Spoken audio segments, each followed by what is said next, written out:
Right, okay. I was going to say welcome everyone, but we've been here all day. I can see a lot of sunburns crawling onto some faces now.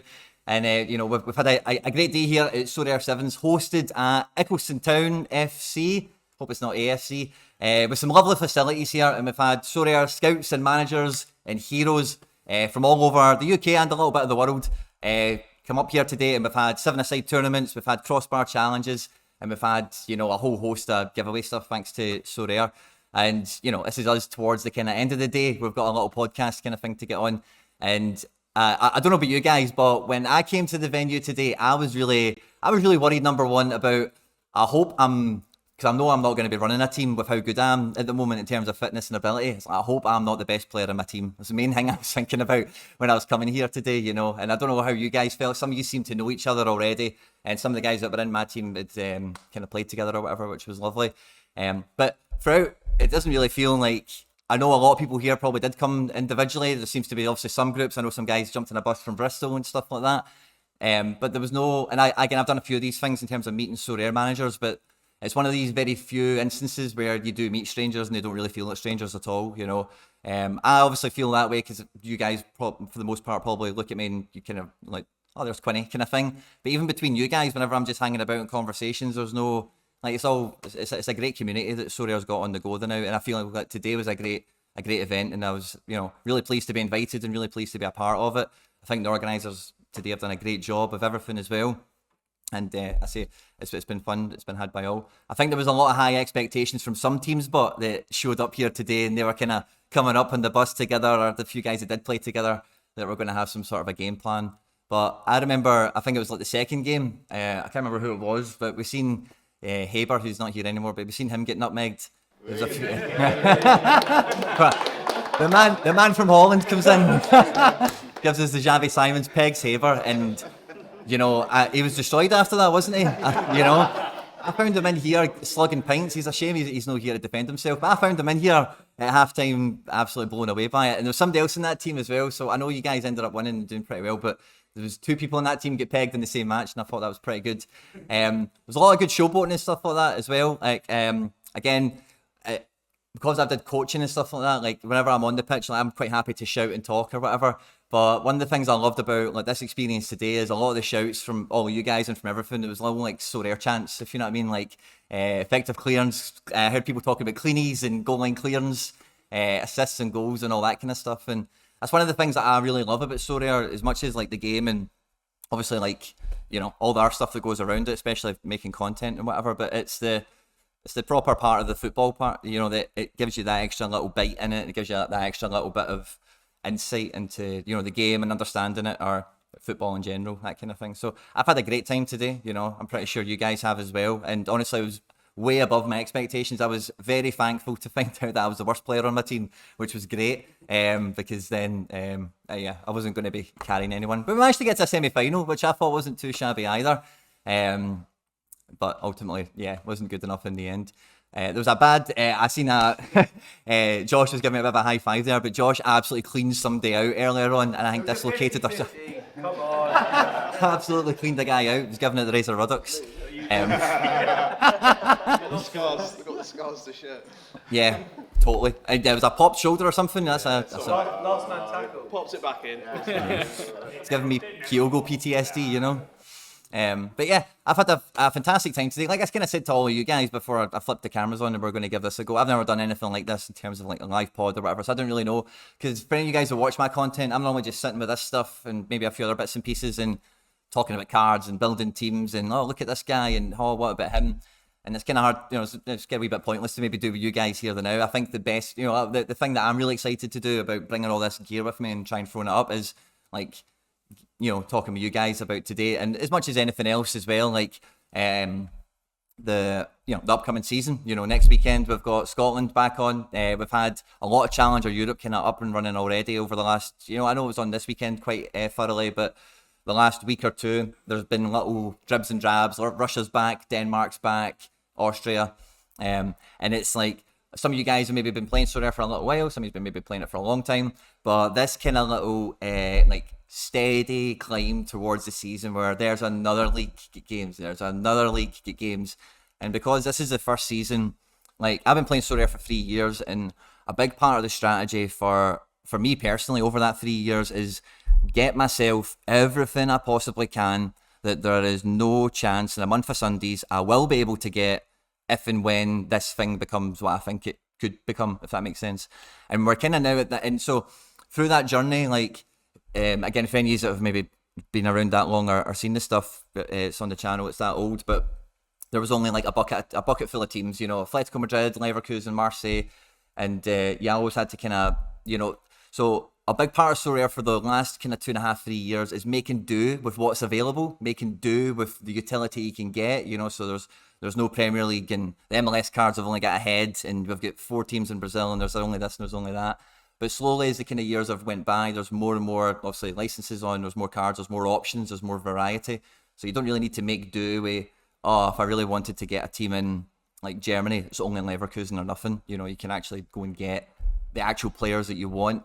And I think this season is going to be absolutely massive for Sorare, if I'm just falling into a little tangent here, in the sense that, like, it is the first time that any new user, and any of you guys, when you're strategizing for this season or building teams, you can genuinely get anyone you want, in the sense of they're available, they've got a card, they're somebody you can theorize about, you know, you can scout them, you can find them, and there's less and less cards that you probably search for now that don't have a card, or if they don't have a card, it's actually a good thing, because you're like, oh, brilliant, because he's got a picture, there's only like 40 followers on it, and this guy's a talent, and, you know, I think he'll do, you know, so there's some other things that have kind of rolled out in that sense. But I think that this season is going to be a really big fantasy football kind of season. Maybe one thing we could maybe even just roll into and start talking about is, obviously we had the big announcement last week and a lot of people have been talking about that, but I think this will be a huge season for like the fantasy part of it, because you can really just pick whoever you want within your budget, obviously, and like do your best to kind of mash a team up. And with all that kind of stuff that they're rolling out, I'll maybe just throw this out and then we can pass the rat about, as it were.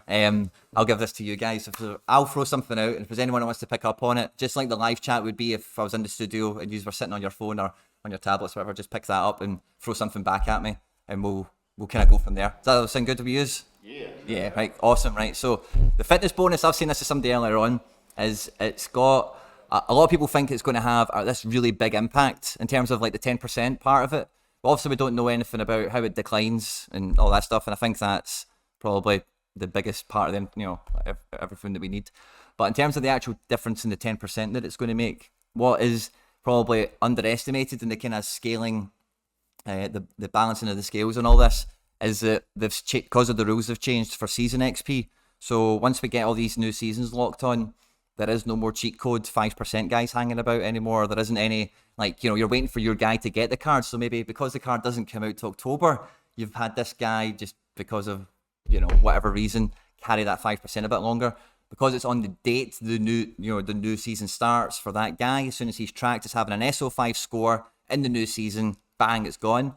That wipes out like 5% like for lots of cards that would have in the last 3 seasons had a 5% for another month or whatever.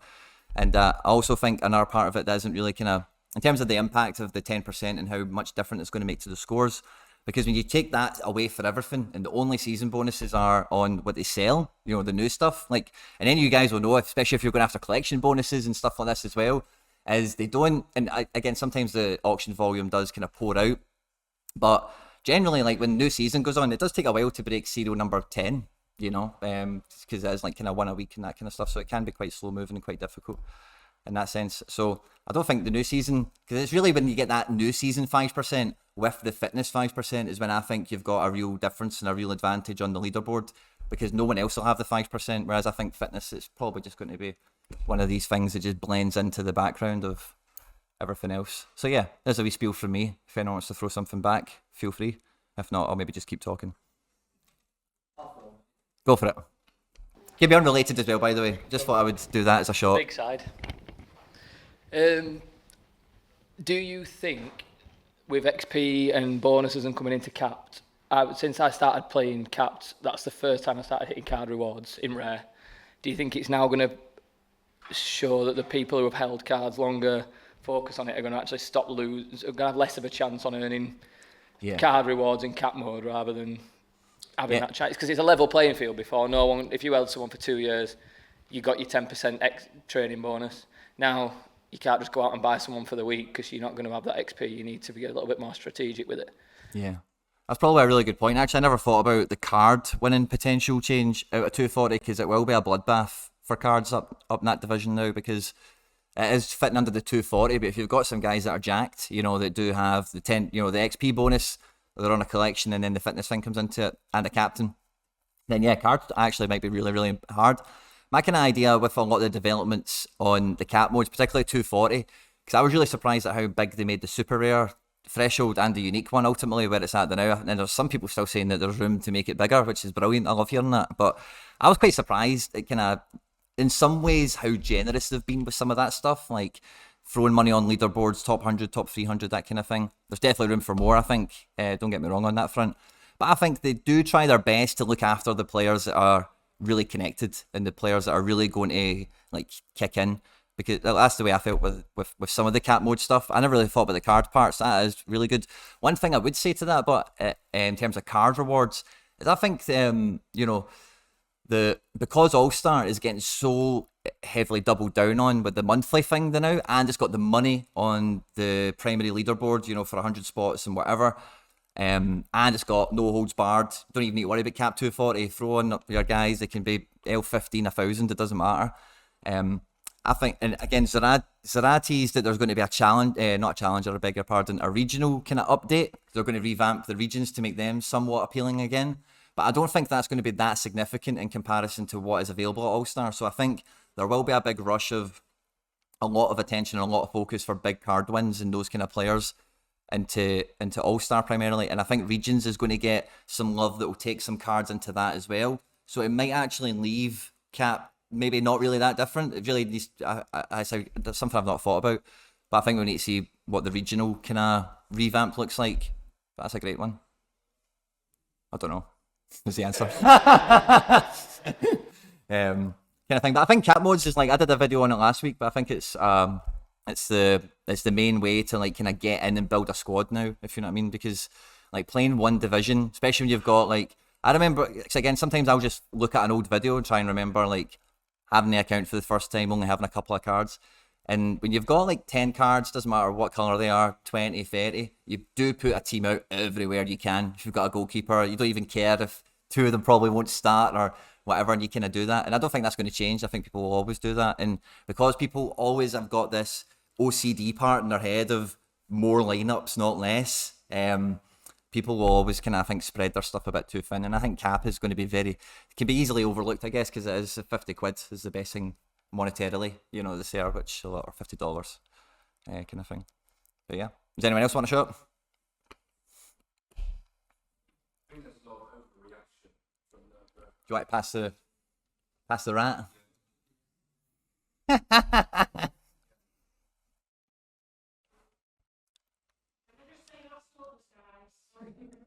Yeah, no problem. Last orders. Thanks very much. Do you or people in this room think that there was a bit of an overreaction to the roadmap update? Because at the end of the day, we don't know the details of it yet.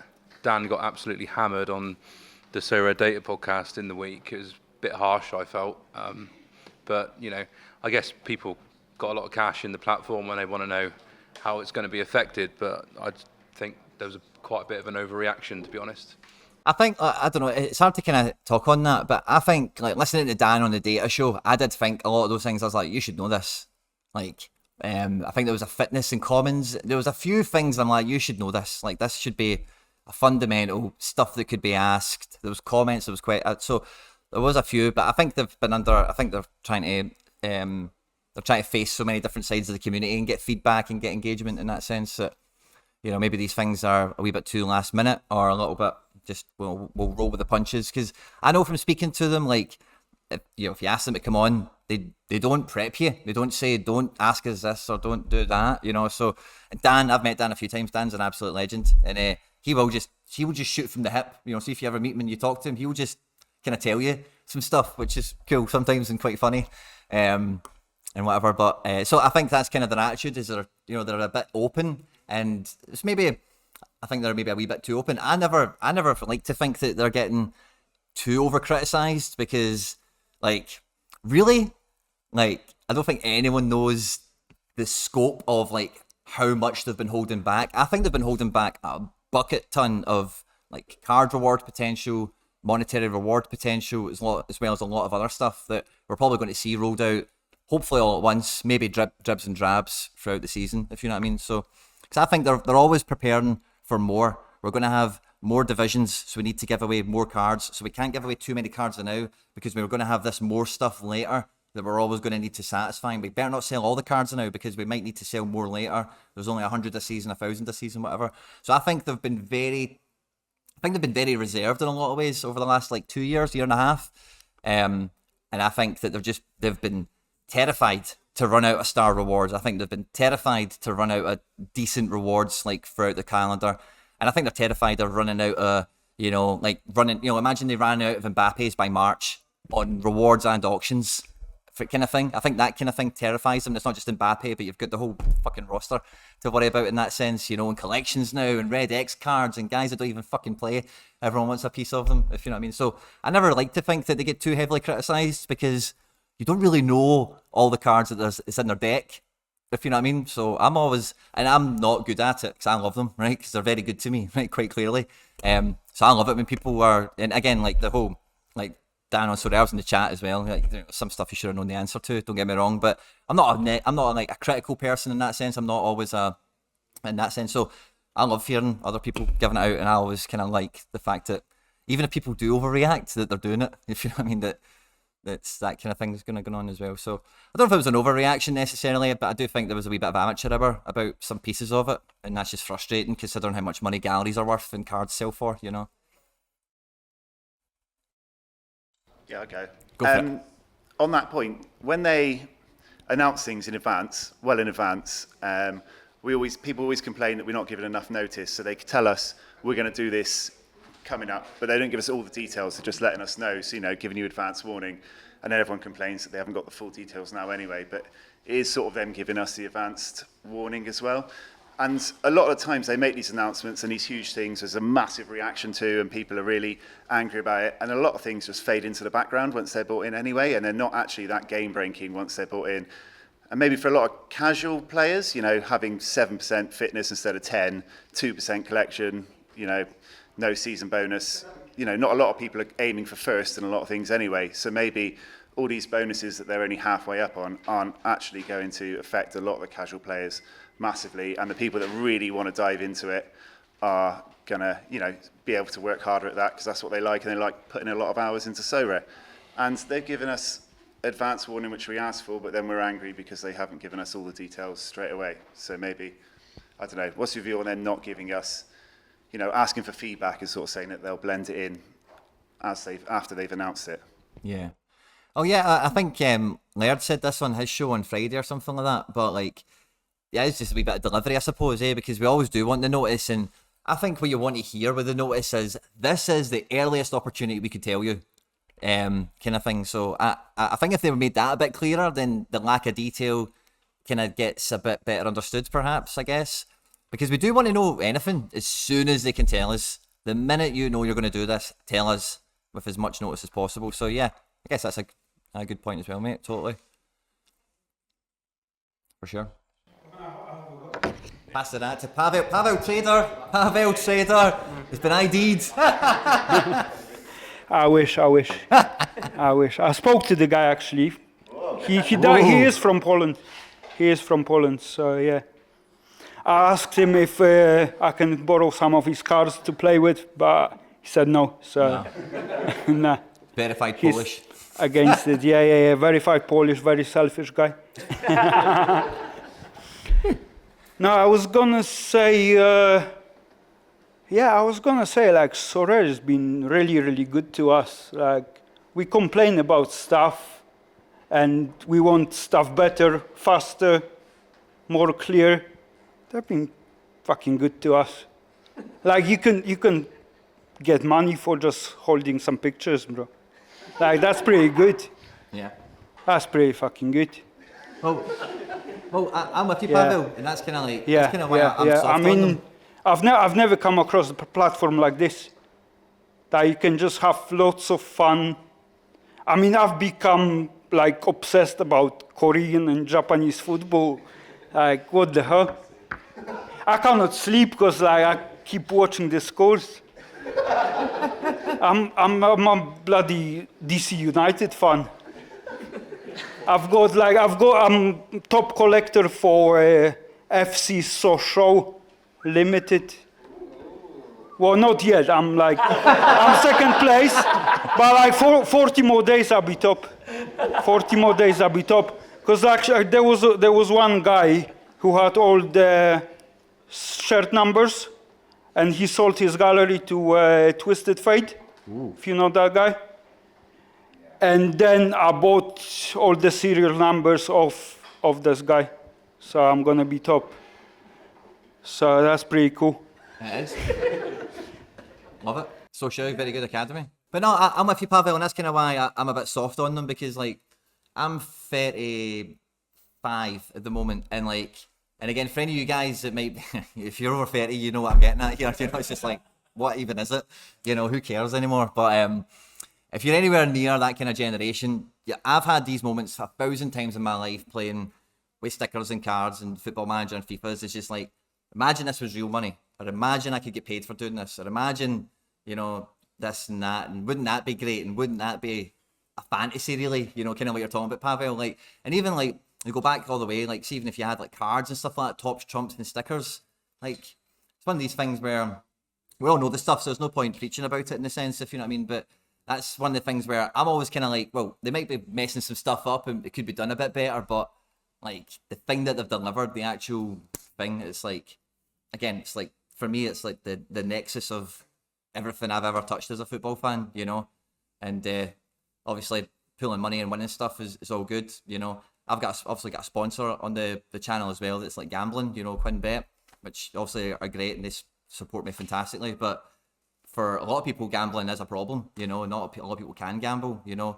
and we even see football players playing it because it's not gambling. It's not like in that same kind of realm, that same kind of category.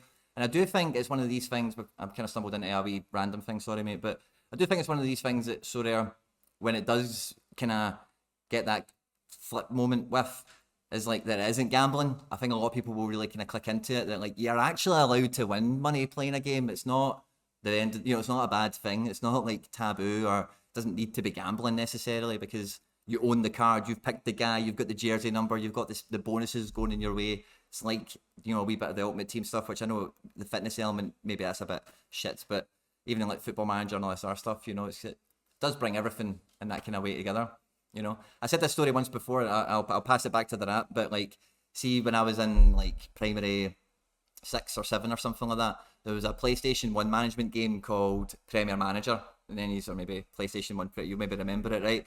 And there was like, it was like the Premier League and I think Scotland, and then you had like Strumt Graz, you had like, yeah, the Champions League was like 8 teams, and you had like the Champions League 2 groups of 8 that were in it. Strumt Graz was one of them, I've just always remembered that. And then they had River and Bocket in it as well. And I was like, I don't know, however old you are in primary 6, like 10 or 11 or something. And I went whoever, probably Man City, which isn't actually a lie, Division 2, Road to Glory kind of effort. And maybe not in that game, but in this particular one, but like, I signed a guy called Saviola from River Plate, and again, depending on your age, you probably know Saviola. And I can remember walking into my wee school outside of Glasgow and going, I've discovered this guy called Javier Saviola, and he's amazing. He scores goals every week. He's fast. He's got 20 for finishing. Blah blah blah blah blah. And then see, for the rest of that guy's career, anyone that I grew up with, I'd be like, I discovered him. You know, I knew that guy. I found him in River Plate. And it's one of these things, as a kid, you're pure oblivious to the fact that somebody's made the game. Somebody's actually like scouted them and all that. And it's one of this kind of, again, I don't know if it's just me as a kid being quite deep end at football, but you know, it's part of that thing where you do find players, everyone, any of your teams that you support, or maybe just through Sorare, random people you don't even expect to see, but you see people and you're like, that he's got a bit of it. He's a guy I like, or he can do a bit of this. And you know, that's one of the parts about football I think's been really good over the last like probably 15 years, is you feel a bit more with players, like you get them a bit more and you see what they're kind of up to and whatever.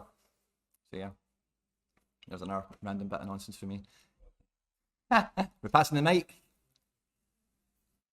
Let's get the rat passed.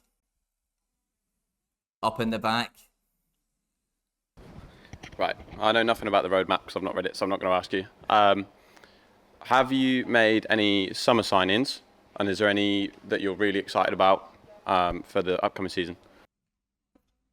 I've not made too many summer signings actually. Like a lot of my guys, I'm kind of waiting for transfers to happen or whatever. But I actually bought a guy that went to Sturm Graz called Javier Serrano, who's on loan from Atletico Madrid, and I'm quite excited about him. And I think I'm crossing my fingers and toes for Trubin to do something, hopefully.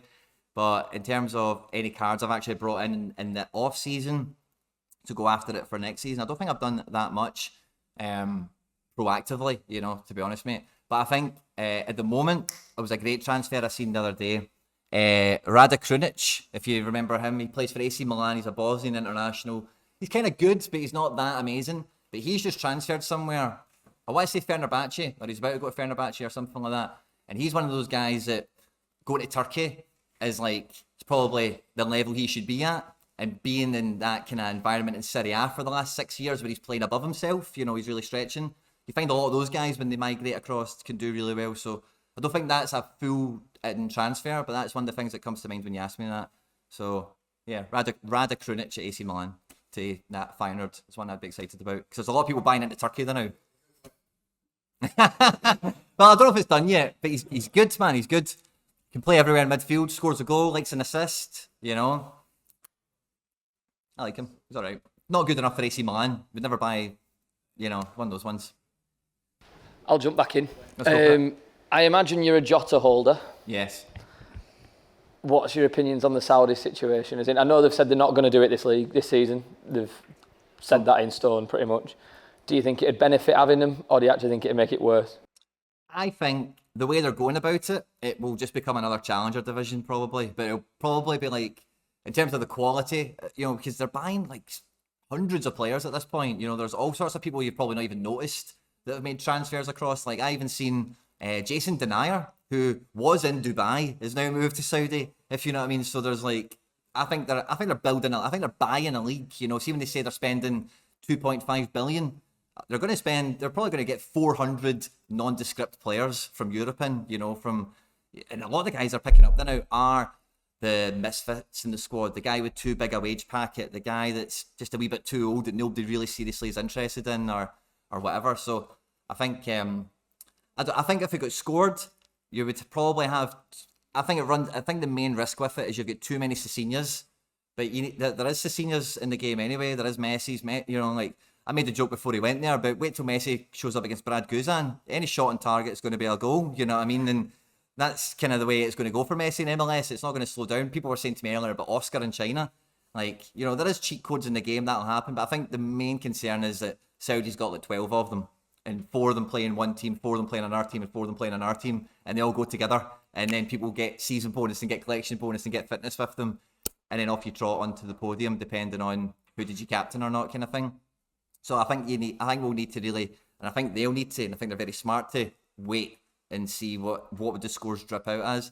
I'm not as worried as maybe some people that it would be that detrimental. I think Champion Asia needs the love. I think if Champion Asia got the Saudi Pro League as a prize pool, that division comes on the map in a big way that it hasn't before. And your K League and your J League and everything else in between gets a whole new lease of life. It can win a Ronaldo or a Benzema or a Jota.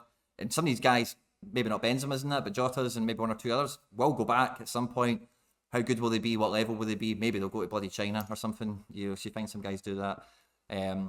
So I initially thought before they put a bid in for Mbappe, it's obviously been rejected, but before they even referenced it in the roadmap, I thought they'll sit till Christmas, do coverage, and then they'll do new season launch from there, if you know what I mean. So I don't know how their calendar really works and if getting coverage after Christmas would even impact anything, but that's kind of how I thought. They'll probably, because I don't think they want any disturbance at all. Like I said earlier, I feel like they've been holding back a lot of stuff over the last 3 years because there's been so many moving pieces. We get another league added, we get another bit of this, this has happened and that's happened. But now is the time for them to go, like, everything's set. We're not signing anyone else new. We know how many cards, we know how much money, we know how many of this, how many of that. Everything to where it should be, to the most we can.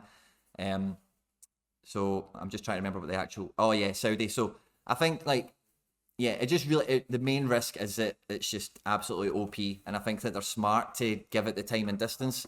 With them saying they wouldn't be looking at it until the end of the European season, I think gives them a lot of good latitude they can, you know, just give them all the breathing space in the world, and you can really see it flesh out for as much as possible. Because let's say even the scores look a-okay, and you think about signing them, but we've seen this kind of stuff before with what's the team, Angie Makakala, or whatever they were called, and even China and all this. It probably won't, but it could just fall on its face, and then it would have been a whole something for nothing if you leave it maybe even just a year. So, yeah, I'm not too worried about it. I think it'll be good for the game overall if it's not like that worst fear that we have, that it's 3 defenders score 90 a game, 2 midfielders score 80 plus a game, and then pick your striker for a hat-trick kind of vibe. If it's like that, then it's too OP, isn't it? You know? Yeah. But if it's not like that, I think Champion Asia needs it, because like I've never been excited to win a card in Champion Asia for 2.5 years, genuinely, you know. So I don't know. I don't know how other people feel about the Asia region. I know a lot of people use it to get going, you know, and build their first teams and kind of that stuff, and then move those guys into All Stars and move into cap modes now. And again, but how many people actually play their Asia cards in Asia? Not that many. You know, the region itself is it's kind of derelict in it, you know. I've not played it, so I don't know, but are we passing that? Anyone else for something? We've been going for about half an hour. I've had good fun. There's no pressure to keep going. I'll give you a question. Let's hear it. Pass the mic. Pass the rat. Yeah, Quinny, I'll give you a question. How much do you want a Jordan Larson shirt number from Spartak Moscow? Scored the goal today, 67 points. I feel that this is so. Talk to me. I've got one. Do you know? I get these questions all the time, right? I got a question. Oh, who was it? I think it's Pip. I don't know if you're here. I think it was Pip or somebody like that. And they're like, "Oh, Quinny, just a quick one," because people like send me DMs, and I try my best to answer every message I get with the genuine will in the world. Instagram's a nightmare, so if you do message me on Instagram, you're probably not going to get a response for 3 months. But Twitter and Discord, I try my best. Anyway, I get a message. I get these kind of questions all the time, and it's like, Quinny, let's say you were going to buy a Greg Taylor jersey number. What do you think you should be pricing that over the rare? And the way it's framed is, this guy wants to buy a Greg Taylor jersey number, I think. And I'm like, genuinely, I've bid this much for cards before. The last one I bought was kind of like this. It was a jersey number. This is kind of how I see the market now. It's really up to you, mate, and how much you need it. But that's kind of where I'm at, you know. And then they go, I would accept that from you. You know, they just turn around and they have the Greg Taylor. So I feel that you have a jersey number Jordan Larson. I've got my Jordan Larson, so I'm sorted, buddy. But he's on for a great season, and the thing with the jersey number, as you probably all know already, is that walks about with 1% bonus from collection by itself anyway. So you don't even need a Spartak collection. Jersey number walks around with 1% kick forever. I mean, he's going to score decisive or two at least every game he plays. I completely agree. Completely agree. Larson season for sure. I thought the question was going to be, how much do you want a signed Larson shirt? And I'd have been like, 100 out of 100. Definitely would have, if that was here, I'd have been taking it. Anything else to throw at us? Or go on. Chuck is the rat. Pass the rat.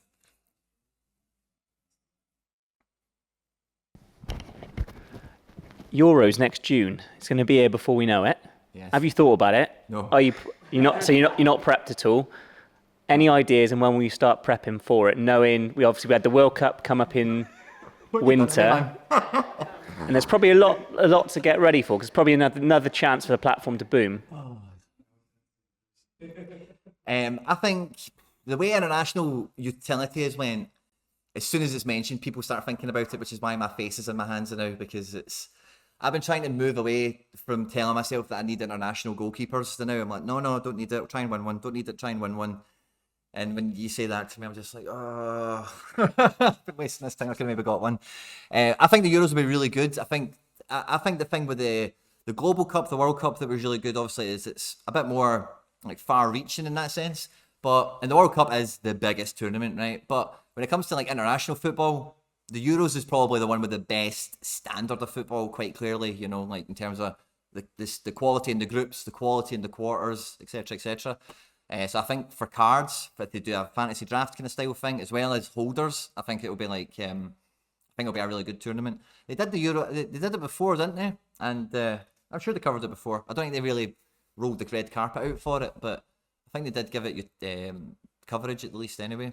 I'm pretty confident they will cover it. It's more just a case of I'm interested when everyone's going to prep for it, because I'm already at the point where I'm buying, thinking ahead for it.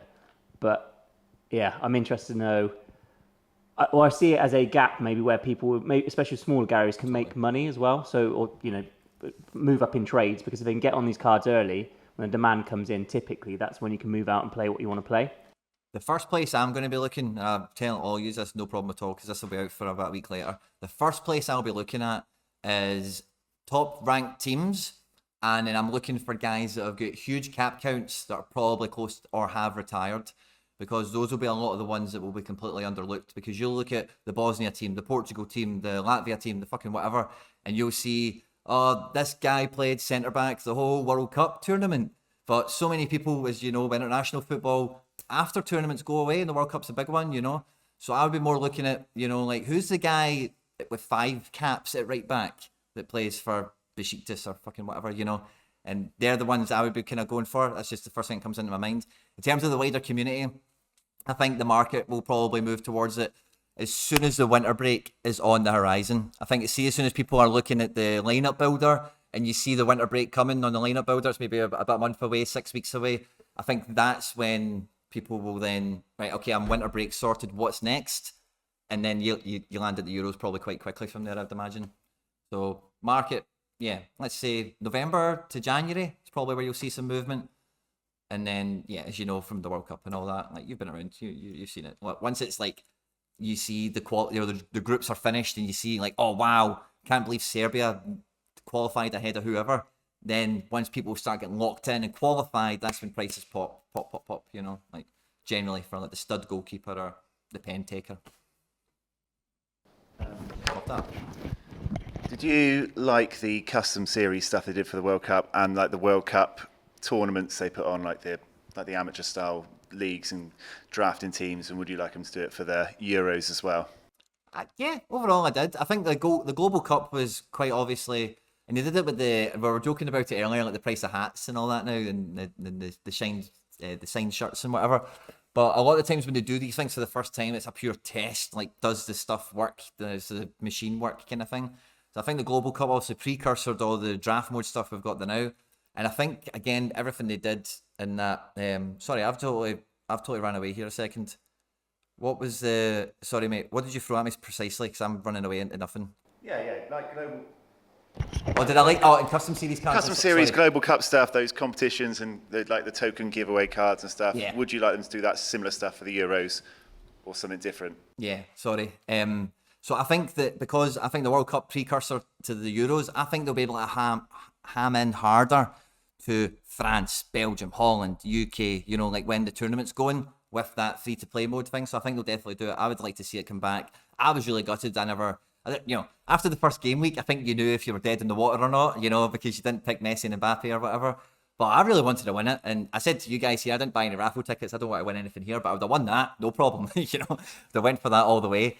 So I think they'll try and keep that as the bar, and they'll probably try and push the boat out in that sense. And the custom series cards I really liked, but the biggest problem with it is it wasn't every team in the tournament, And I don't even mind that the full allocation didn't get dished out, because that makes it just a little bit better again, in my opinion. I like it when cards don't get full issue, personally. I like them to be so rare as possible, to use the pun. So I think, would we get custom series for the Euros? It's only worth doing if you can do it for them all. And like, maybe it's like to a greater or lesser extent, we've got some boards at the signs, and it's like the Sorare Euros, we get a wee bit of buy-in in that sense, where they feel like they're a part of it. You get all the teams custom series, then it could be a recurrent thing, and I like it overall. Happily bring it back. Let's go for it. Top 3 breakout stars at Celtic, and maybe just Scottish leagues in general, and also why the hell is Aaron Moy retired? Thank you. Aaron Moy's retired with a bad back, because he's been carrying people on his back, when he was in China and all that good stuff, and he comes back to Scotland. I don't know if you know Aaron Moy, right? That way, in the sense, beyond the card, right? But his wife is from a place just outside where the training ground is at Celtic. So I think, and if you ever pay attention to Aaron Moy, I'm totally surmise and stuff here, but he seems like a really like easygoing guy, if you know what I mean. And I would be surprised if the doctor went, "You might want to think about retiring, Aaron," and he went, "Okay, maybe I should," you know, maybe just done it. Because I didn't see it coming at all. Like, he was playing his stuff, he was perfectly fine. You know, he was on a big wage at Celtic as well, or big enough, I think, you know. But Ben Summers got a high rep. He's got a rookie mid out this year, and Connor will be able to tell you, I think, like, Rocco Vata is probably on the cusp of going on loan to Aberdeen or something like that. So if you can get Rocco Vata and a Celtic kit, he's got a rookie card this year. He'll get an Aberdeen card if he moves. But like, if he goes to Aberdeen with Leighton Clarkson to keep Duke, I don't think Murawski's left yet either. There you go. So Aberdeen could be a great team to look at. Leighton Clarkson, the horse is kind of bolted on because his L15 is mad and he's signed for them permanently now. But I think Rocco Vata at Aberdeen will probably kick on a level. And again, if you're followed the Scottish League for a while, or Celtic in general or whatever, I think it will be like Christie vibes. Like Ryan Christie quite famously went to Aberdeen on loan for 2 seasons when he was at Celtic, I think. And he got them to cup finals and he did really well, came back to Celtic, did very well. So I think that could be a good little path. So I like Summers just at Celtic in general. I think Vata for utility is a great shout this year. And if I was to say another one from Celtic, I would say keep your eyes out for Scales moving, because if he goes back to Aberdeen, his scores were pretty good anyway. And if Aberdeen get better under Barry Robson for the entire season rather than the last 8, 10, 12 games, whatever it was, I think generally Aberdeen is your differential in Scotland. I don't think, if you watch the Hibs Conference League qualifier against, what was it, the team in Estonia or something like that, then Hibs might flatter to deceive with no Nesbitt anymore. And I think somebody else is maybe Porteous left in the January window. So I think Aberdeen's probably the differential play with them. So I would probably, to give you a Scottish and a Celtic one kind of together, I'd probably give you Celtic guys that are going to Aberdeen. All right. Let's go for it. Random one. Who do you think will win a penalty shootout between Andy Black and Andy Laird? Oh, Black all day long. All day? All day, Andy Black is winning that penalty shootout. Fair. That was a quick, decisive answer. I like it. I've played football with Black. So that I'm just going to lean with what I know. I'll back the guy that I know. I've seen him on the pitch, kind of thing. Limited cards, when the next batch come out, how do you think it's going to affect the market? Another 1,000 come out there. Obviously, they can control the pace it comes out, but auctions recently have seemed like they're doing quite a few at a time. Have you got an opinion on how the market dynamics will be impacted? Obviously, it's pretty, I guess, fairly low compared to what it has been. Does it go down further? Does it stay the same? I think it depends. It's kind of hard to say as a blanket thing, because as you know, limited cards are very different in a lot of ways. Like, there is some guys that are 70p and they will never be more than £1 or whatever. And they could be 10p, they could be 2p, those guys at some point, with the amount of issuance that they are, if you know what I mean. If they're not a guy playing, if they're not a guy that actually makes a difference to your team, they don't get their time in the sun where they're a cap 240 cheat code, or they don't have any time in the sun period, where they're useful in any way. So I think for the dead cards that's in existence in football, which is, for most football squads, they've got 30 players, 25 players, 11 plays, the best 11, you've then got 5 or 6 subs that are pretty handy, and then the rest of them, they play reserves, or they do whatever. So those guys, I think they're the ones to be really worried about. Like, if you have a bunch of those guys, sort them out pronto. If there's nothing, with limiteds, and I try and do this as much as I can with rares and blues and whatever, but especially with limiteds, you need to have, the guy needs to be bringing something to the table. Like, he is a top 5, top 10, top 15 defender in region, in tournament situation, cap options, that kind of thing. Because they're the limited cards that you'll keep longer, will be useful to you. And if that's the situation, the value kind of, in my experience, tends to look after itself. Guys that I'm never playing, can he list for, those are the ones that really kind of hurt. So I think for players that are limited at the moment, and I think because of the amount of availability we have, there's less people in this situation of just buying MD they could have because they were affordable. I think there's a much more options out there where that's less of an issue. But I think for those guys that are 10 a penny and 2, or whatever, they're in a lot of trouble if they get mad issuance right off the bat. I don't think Sorare would do that personally, so I think they've been quite careful with their issuance to this point. But I think the stars will always, or the good players, the ones that are in the top 5% generally, I think they will be the ones that their prices will move with the supply and demand dynamic a lot fairer, because there'll be some guys that just die because they're crap, and then you'll have a little clutch of guys that move. You know, say the platform takes on a bunch of new users or whatever. They'll be the ones that feel it. Maybe the wee dead guys get a little something, but it'll be not much. And then you've got your guys that are pretty safe. Obviously, the star ones that, if you could afford a version of them, like, oh, I'll never be able to buy a Haaland super rare or a rare or something, but if I really wanted one that much, you know, you would spend a bit of time, you would generate a bit of strategy towards, you know, doing that in the game somehow. So I think those cards will always kind of give the limited something, because again, like, a big part of me and like this content and everything is I just find myself to be incredibly lucky to find Sorare when it was at 800 user kind of thing. And that is it. That is the only thing that puts me in front of this camera, really, to be quite frank with you all, you know. Whereas now it's, yeah, so you've got much more going on there. And I think because, so, sorry, that was the point, I almost lost it.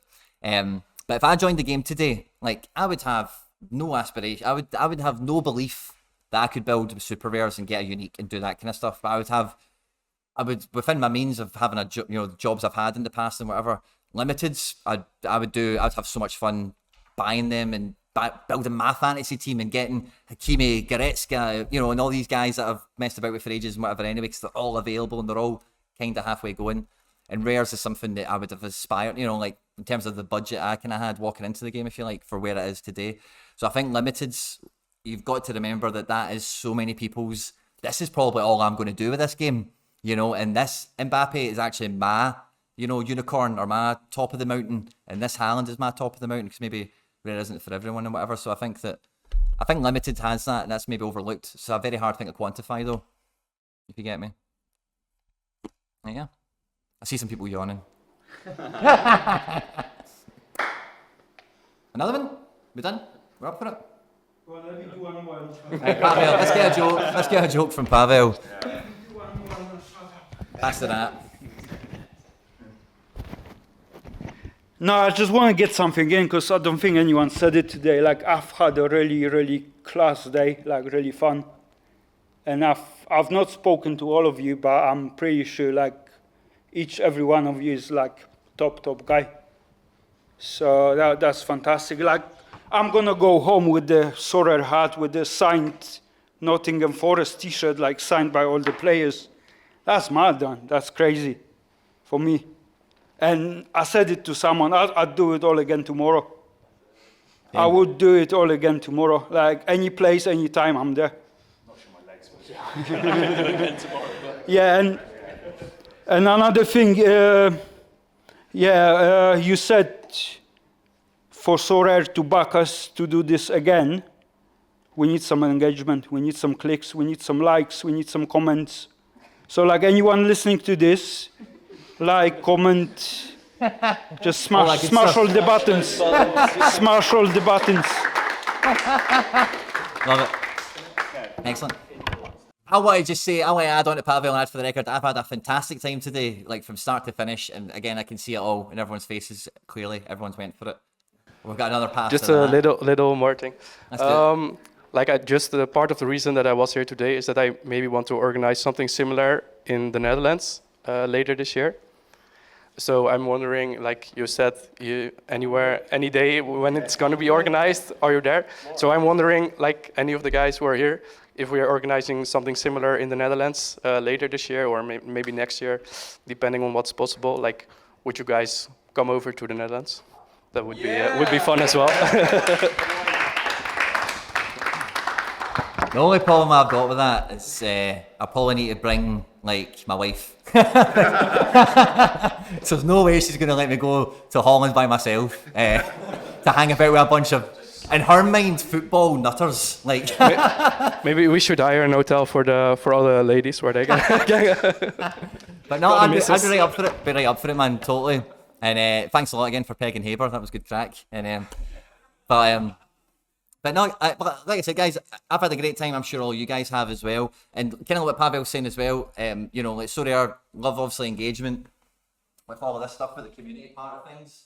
And it's because the game is community driven. Like, if it wasn't for us, Nutters, like I just said, like, the game isn't what the game isn't. You know, it's as simple as that. Like, it's great and it's lovely. They've got these licenses, they sell these cards and whatever. But without the community, it is fucking nothing. Like, really, at the end of the day, you know. So like, and the community is what makes it, and that's why it is such a great thing in itself, you know, and that's why I've always had fun getting invited to this stuff and doing it as often as we can. And yeah, I've had a great time, and I cannot wait for next year, because last year we just did a meet-up in London in a pub, and we just did a wee bit of just chatting on a mic or whatever. This time we're playing football on like a pretty sweet pitch, you know. I was cursing it at a few points, blaming it for some of my errors, you know. Possession lost was a killer today. But yeah, guys, thanks very much for helping me out and doing this with me, passing the rat about and throwing some stuff at me. It's great having the live chat, having some faces and seeing you all smile back at me and throw some stuff at me, which is pretty good. So yeah, guys, thanks very much.